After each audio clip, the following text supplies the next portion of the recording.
بسم اللہ الرحمن الرحیم۔ عثمانی ٹی وی کے ناظرین السلام علیکم۔ ناظرین، ہم سب کو معلوم ہے جب انسان اس دنیا میں آتا ہے وہ مہمان کے طور پر آتا ہے، لیکن جب اس نے اپنی اصل زندگی کی طرف لوٹنا ہے، جب اس نے اپنے اللہ رب العزت کی طرف لوٹنا ہے، اس کو نہیں معلوم کہ اس نے کس حالت میں جانا ہے۔ ناظرین، میں آپ کو ایک ایسے انٹرویو کے بارے میں بتا رہا ہوں جو انٹرویو عبدالستار ایدی مرحوم صاحب نے دیا تھا۔ ان سے پوچھا گیا، عبدالستار صاحب، آپ نے ہزاروں لاوارث لاشیں دفنائی ہیں، کبھی کسی لاش کی بگڑی حالت یا اس پر تشدد دیکھ کر رونا آیا ہے؟ ناظرین، انہوں نے آنکھیں بند کر کے گہری سوچ میں غوطہ زن ہوتے ہوئے کہا، تشدد یا بگڑی لاش تو نہیں، البتہ ایک مرتبہ میرے رضاکار ایک صاف ستھری لاش لے کر آئے جو تازہ انتقال کیے بوڑھے مگر کسی پڑھے لکھے اور کھاتے پیتے گھرانے کی لگ رہے تھے۔ ناظرین، اس کے سفید چاندی جیسے بالوں میں تیل لگا ہوا تھا اور سلیقے سے کنگھی کی ہوئی تھی۔ دھوبی کی دھلے ہوئے سفید اجلے کلف لگے سوٹ میں اس کی شخصیت بڑی باوقار لگ رہی تھی، مگر تھی وہ اب صرف اور صرف ایک لاش۔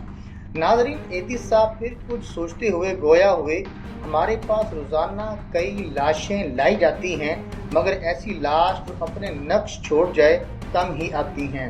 اس لاش کو میں غور سے دیکھ رہا تھا کہ میرے رضاکار نے بتایا، اس نے کراچی کے ایک پوش بستی کا نام لے کر کہا، یہ لاش اس کے بنگلے کے باہر پڑے تھے۔ ناظرین، ہم یوں ہی بنگلے کے سامنے پہنچے تو ایک ٹیکسی میں سوار فیملی جو ہمارا ہی انتظار کر رہی تھی، اس میں سے ایک نوجوان برآمد ہوا اور جلد بازی کا مظاہرہ کرتے ہوئے ایک لفافہ ہمیں تھماتے ہوئے بولا، یہ تدفین کے اخراجات ہیں۔ پھر وہ خود ہی بڑبڑایا، یہ میرے والد ہیں، ان کا خیال رکھنا، اچھی طرح غسل دے کر تدفین کر دینا۔ ناظرین، اتنے میں ٹیکسی سے آواز آئی، تمہاری تقاریر میں فلائٹ نکل جائے گی۔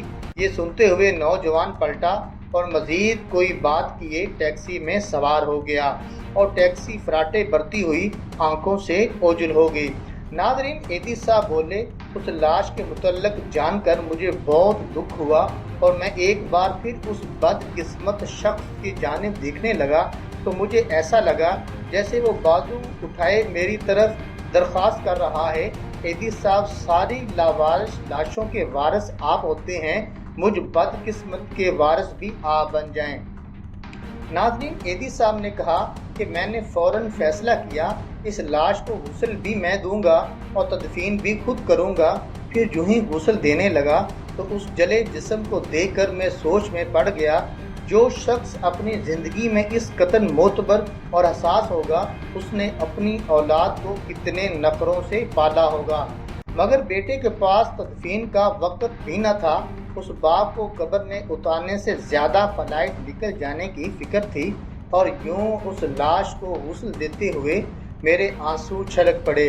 ناظرین، پھر ایدی صاحب اپنے کندھے پر رکھے کپڑے سے آنسو پوچھتے ہوئے بولے، اس دن میں انسانیت کی ڈوبتی نیا پر رو پڑا، اس دن میں انسانیت کی ڈوبتی نیا پر رو پڑا، کاش کہ ہم اپنی اولادوں کی عیش و عشرت کی بجائے بہتر تعلیم و تربیت پر زیادہ فوکس کریں۔